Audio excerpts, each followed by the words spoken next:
A certidão de dívida ativa, ela conterá os mesmos elementos do termo de inscrição e será autenticada pela autoridade competente. A dívida ativa da Fazenda Pública, compreendendo a tributária e a não tributária, abrange atualização monetária, juros e multa de mora e demais encargos previstos em lei ou contrato. Na aplicação da lei, o juiz atenderá aos fins sociais a que ela se dirige e às exigências do bem comum. A lei posterior ela revoga a anterior quando expressamente o declare, quando seja com ela incompatível ou quando regule inteiramente a matéria de que tratava a lei anterior. Não se destinando à vigência temporária, a lei terá vigor até que outra a modifique ou revogue.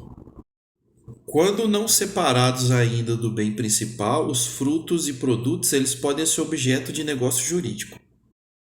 São pertenças os bens que, não constituindo partes integrantes, se destinam de modo duradouro ao uso, ao serviço ou ao formoseamento de outro. Principal é o bem que existe sobre si, abstrato ou concretamente, já o acessório é aquele cuja existência supõe a do principal. São singulares os bens que, embora reunidos, se consideram de per si independentemente dos demais.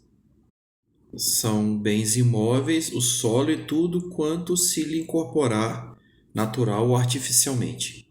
Em caso de urgência, é permitido, observados os requisitos legais, impetrar mandado de segurança por telegrama, radiograma, fax ou outro meio eletrônico de autenticidade comprovada. No mandado de segurança, quando o direito ameaçado ou violado couber a várias pessoas, qualquer delas pode requerer um mandado de segurança. Interposto o agravo em recurso especial, a parte agravada será intimada para oferecer resposta no prazo de 15 dias. A petição de agravo em recurso especial ela será dirigida ao presidente ou ao vice-presidente do tribunal de origem e independe do pagamento de custos e despesas postais. Admitido o recurso especial, o STJ ele julgará o processo aplicando o direito. Se o relator no STJ entender que o recurso especial ele versa sobre questão constitucional, ele deverá conceder prazo de 15 dias para que o recorrente demonstre a existência de repercussão geral e se manifeste sobre a questão constitucional.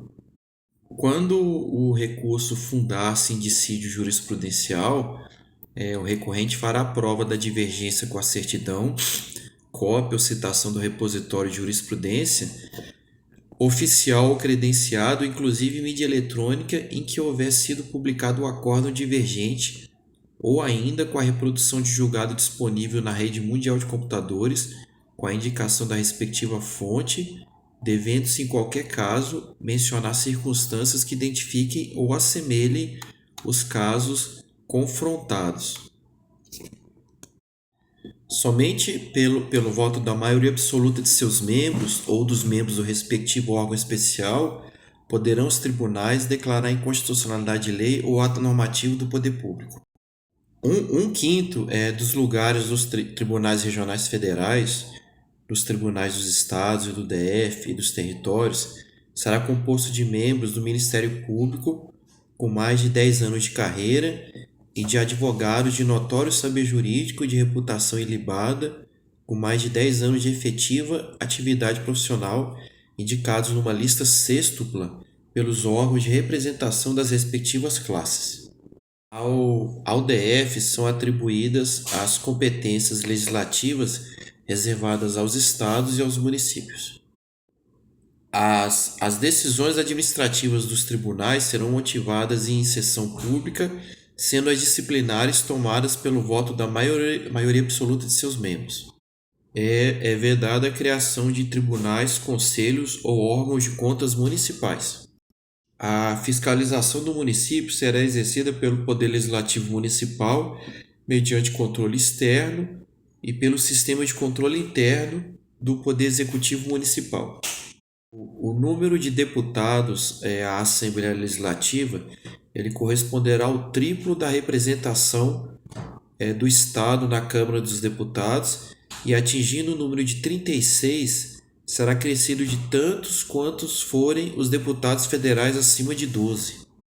A faixa de até 150 km de largura ao longo das fronteiras terrestres, designada como faixa de fronteira, ela é considerada fundamental para a defesa do território nacional, e sua ocupação e utilização serão reguladas em lei. Um cidadão que desenvolvia pesquisa de doutorado sobre o funcionamento do Poder Judiciário, ele precisava obter informações sobre decisões proferidas pelo STJ. Então, ele tem direito à orientação sobre os procedimentos para a consecução de acesso, bem como sobre o local onde poderá ser encontrada ou obtida a informação almejada, tá? E é dever do STJ promover, independentemente do requerimento dele, a divulgação em local de fácil acesso, no âmbito de suas competências, de informações de interesse coletivo ou geral por ele produzidas ou custodiadas. Ajuizada uma ação por improbidade administrativa contra alguém, é assegurado o direito de ser interrogado sobre os fatos, e o seu silêncio ele não implicará confissão.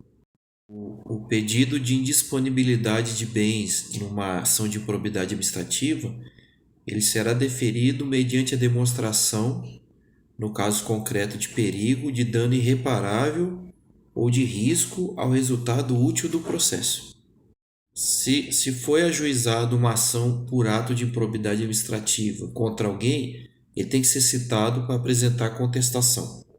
Caso se convença da ilegalidade da conduta de um servidor, por exemplo, o Ministério Público tem legitimidade ativa para ajuizar a ação por ato de improbidade cabível.